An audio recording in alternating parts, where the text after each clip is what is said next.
Well, from China, the military parade in the country was the biggest in the country's history. But an even bigger alliance was on full display. Vladimir Putin and Kim Jong-Un walking beside their host, China's President Xi Jinping. The smiles, handshakes and conversations marking a deeper moment of discomfort for the West, as it signaled a strengthening new world order. Our next report telling you more on the changing colors of global power corridors. Take a look.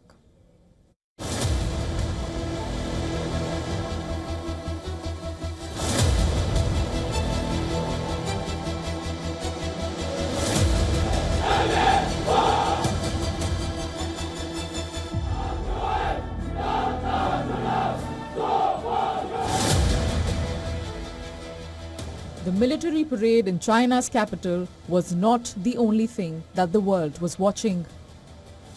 3 leaders, 1 photograph has made a loud, clear statement. World order is changing and the West is being challenged. The European Union is calling it a new anti-West bloc.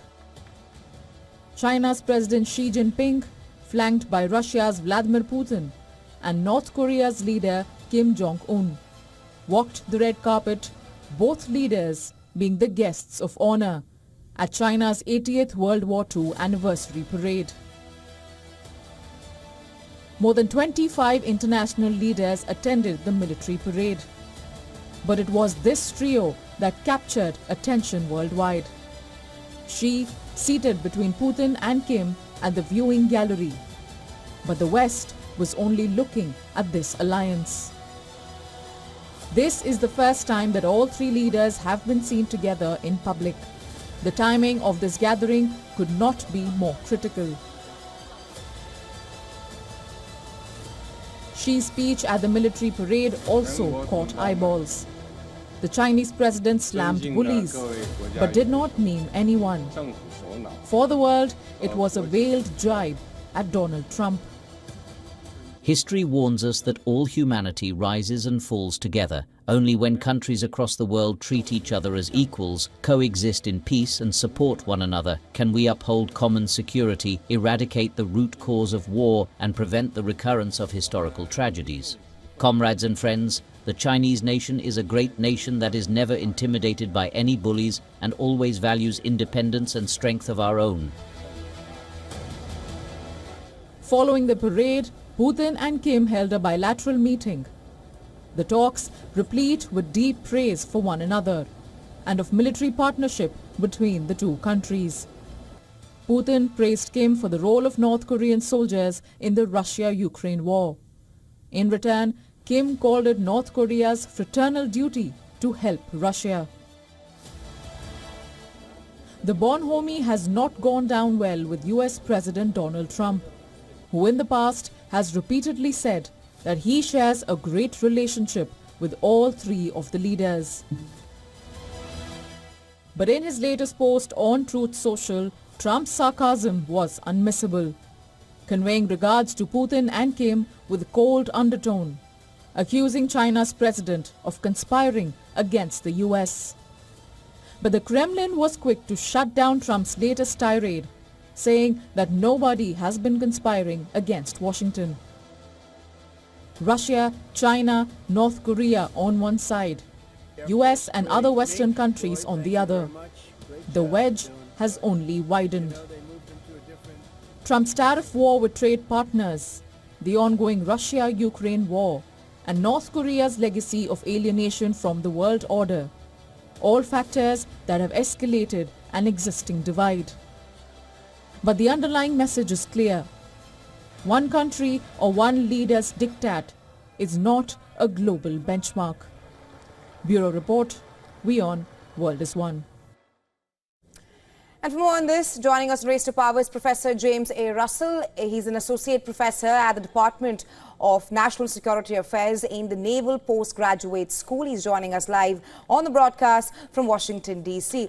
Welcome to WION, Professor Russell. First up, of course, talk to us about the messaging and the symbolism coming out of Tianjin with all the three leaders from China, North Korea and Russia standing together. And of course, touch upon if this is the rising of a new triangle in global world order.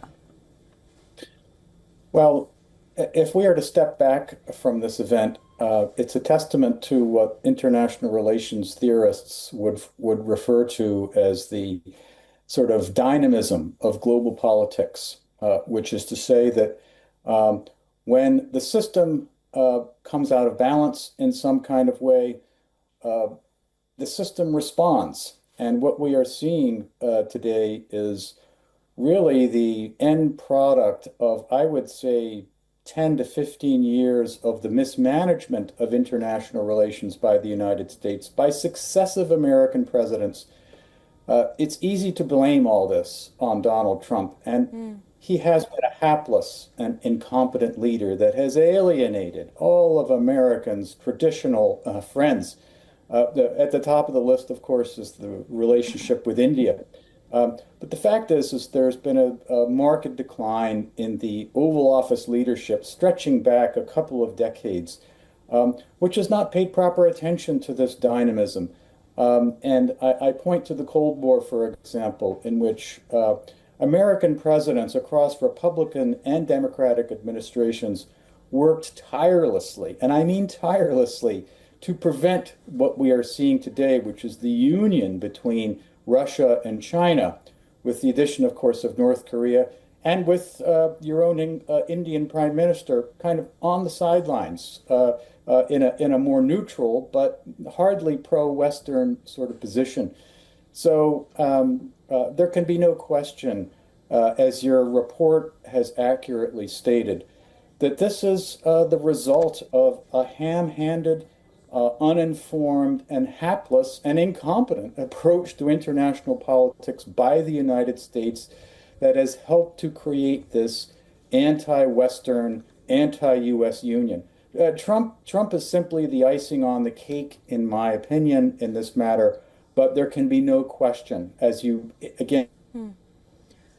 Right, Professor Russell. Well, there seems to be some technical glitch with our guest there. And like he mentioned, he was talking about how he rather said that all this cannot be easily blamed upon the U.S. President Donald Trump with the bonhomie that we witnessed between North Korea, Russia and China. Right, Professor Russell, just wanted to also ask you about the fact that Trump just today also claimed that North Korea, Russia and China are conspiring against the United States of America, which was rubbished by the Kremlin. Just yesterday, Trump also said that China is in need of the United States of America. How do you read all this? Again, I read this as a hopeless and hapless President Trump who is completely overwhelmed by the geopolitical circumstance that he's facing around the world. This is not a person that is deeply informed about global politics. This is not a leader that has surrounded himself with informed assistants and cabinet secretaries to help him navigate these waters. This is all American policy at home and abroad is being run as if it's some kind of reality TV show. But as, again, demonstrated in your report, this is not a reality TV show at all. This is the result of, again, as I said, 20 years of hapless American leadership and the decline of the quality of the people in the Oval Office. Trump is simply the latest example of this. So the United States has nobody but itself to blame for the bringing together of these two historic rivals in Russia and China. As I said, it's not clear to me how we dig ourselves out of this hole. One would think, if you were in the Oval Office, that the first thing you do is make sure the Indians are with the West, are with the United States. And what's Donald Trump doing? He's drop-kicked them out the door. What's another thing he would do? He would ensure that he was tied closely with America's historic partners in Europe. And what has Trump done? He's alienated us. So the United States is today the only country that the United States can really count itself today being closely aligned to is the Israelis, a war, the country that's run by a war criminal, right, that is perpetrating war Right. crimes on a daily basis, killing innocent civilians, Right. going back 24 months. This is the America's, in some respects, only real friend in the world today, and it's because we are paying them. Our tax dollars are enabling Right, their Professor their Russell. criminal behavior. Right. Thank you so much for joining us here on WION and sharing insights with us. Thank you.